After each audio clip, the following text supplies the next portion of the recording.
Diperkirakan gagal di Sumsel 1 dan 2 DPRD Provinsi. PKB sesuai target atau salah strategi? Sahabat Rumba, sebelum masuk ke perkiraan partai mana peraih kursi DPRD Provinsi dari Dapil 1 dan 2, mari kita lirik dan bahas dulu sejenak tampilan real count Des KPU. Seperti contoh yang ditampilkan di layar ini, paling atas disebut suara perolehan partai. Artinya jumlah suara yang seyogianya mencoblos partai saja sebanyak 3.200 suara. Kemudian yang warna merah adalah jumlah suara partai dan calon legislatif sebanyak 16.164 suara. Dan yang berjejer di bawah adalah suara yang diperoleh masing-masing calon legislatif. Sekarang kita jumlah semua suara para calon. Hasilnya di bawah angka yang berwarna kuning, yaitu 13.100.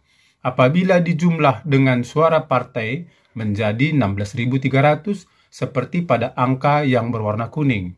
Ada selisih 136 suara, dan itu terjadi untuk penghitungan suara semua partai dengan angka yang berbeda-beda. Ini kita ambil contoh dari Partai Gerakan Indonesia Raya di Dapil 1, Sumatera Selatan.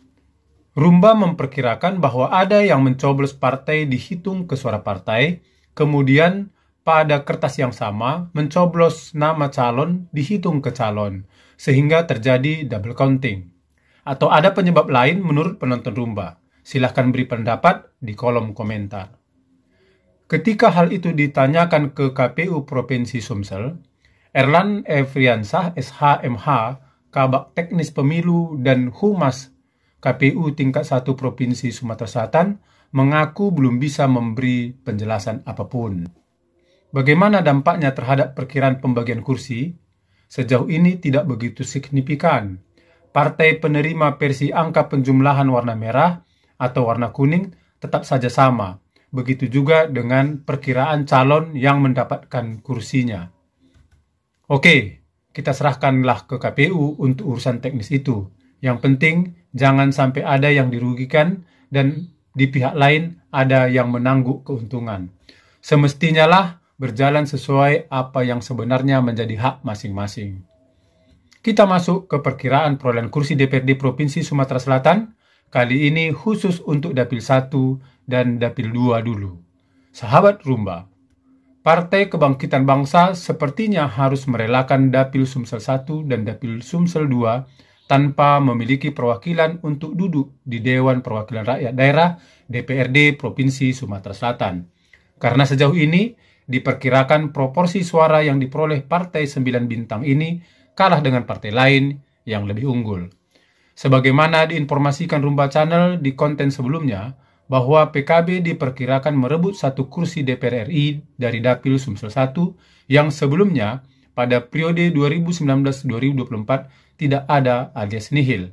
Di samping menempatkan Haji SN Pranaputra Sohe, mantan wali kota Lubuk Linggau 2 periode, untuk merebut kursi DPR RI, Dapil Sumsel 1 juga diperkuat oleh Haji Kartak SE, anggota DPRD Provinsi dari Dapil Sumsel 1, dan Antoni Yuzar, anggota DPRD Provinsi dari Dapil 2 Sumsel. Baik Kartak dan Antoni Yusar meninggalkan dapil masing-masing dan masuk jadi tim pusat. Alhasil, PKB dengan meyakinkan bakal dapat jatah kursi pusat. Sayangnya, peluang kursi yang ditinggalkan mereka kemungkinan lepas. Ini perhitungan suara berdasarkan perkiraan hingga berita ini disampaikan. Ada 13 kursi yang diperebutkan dari kedua dapil ini. 6 kursi di Dapil 1 dan 7 kursi di Dapil 2. Tadinya dan sedang diduduki kedua anggota legislatif itu. Sekarang ada 2 kursi milik PKB hasil masing-masing dari Dapil 1 dan 2. Perolehan pemilu tahun 2019. Pada tahun 2024 ini diperkirakan terbang lepas.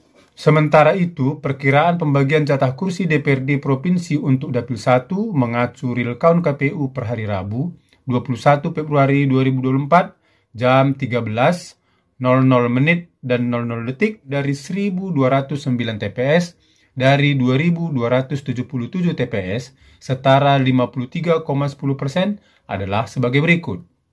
Kursi pertama direbut oleh Gerindra, bakal diduduki kembali oleh Prima Salam SH selaku petahana yang meraup suara 6.333 caleg nomor 1.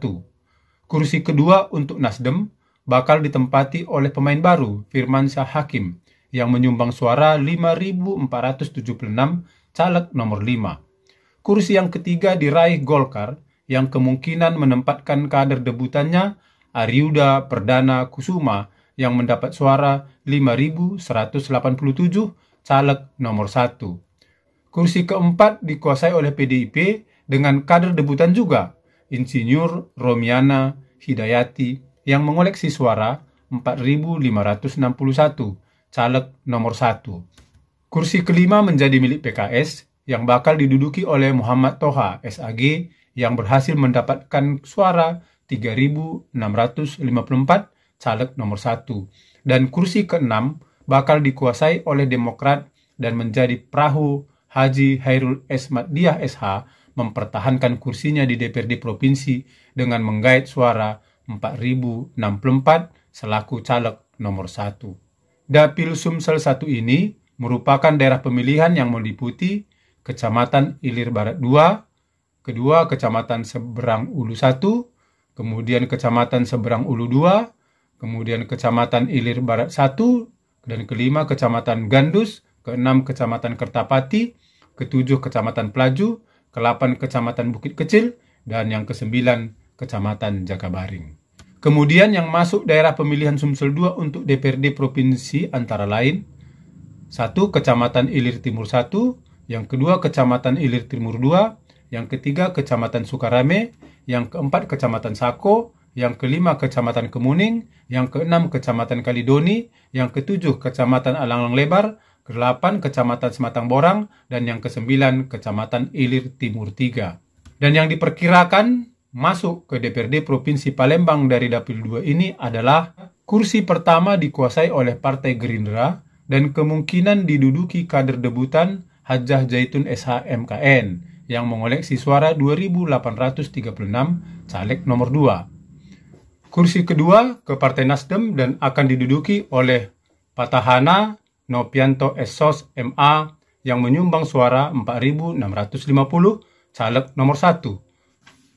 Kursi ketiga direbut PKS dan akan menempatkan Haji Muhammad Anwar Al-Sadat SSI MSI petahana caleg nomor 2 dengan menyumbang suara 2.771.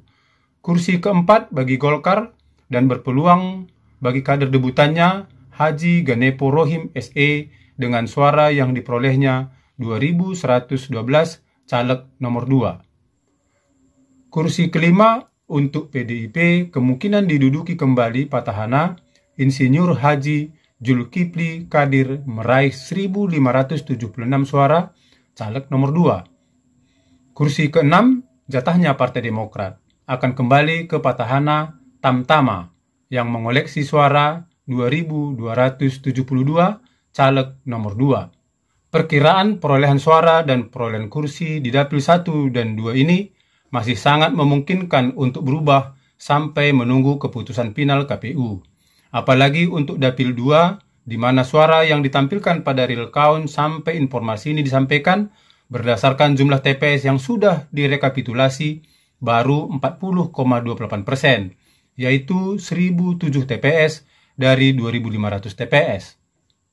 Sahabat Rumba, bisa saja komposisi partai yang mendapat kursi dan calon legislatif yang mendudukinya berubah apabila proporsi sisa suara yang akan masuk ke partai masing-masing dan juga ke para calon legislatif terjadi pergerakan ekstrim. Dan menjadi catatan penting lagi bahwa partai dan nama yang disebutkan baru berupa perkiraan berdasarkan real count des KPU. Ini adalah gambaran sambil menunggu pengumuman resmi KPU akhir bulan Maret mendatang. Semangat selalu, salam Rumba.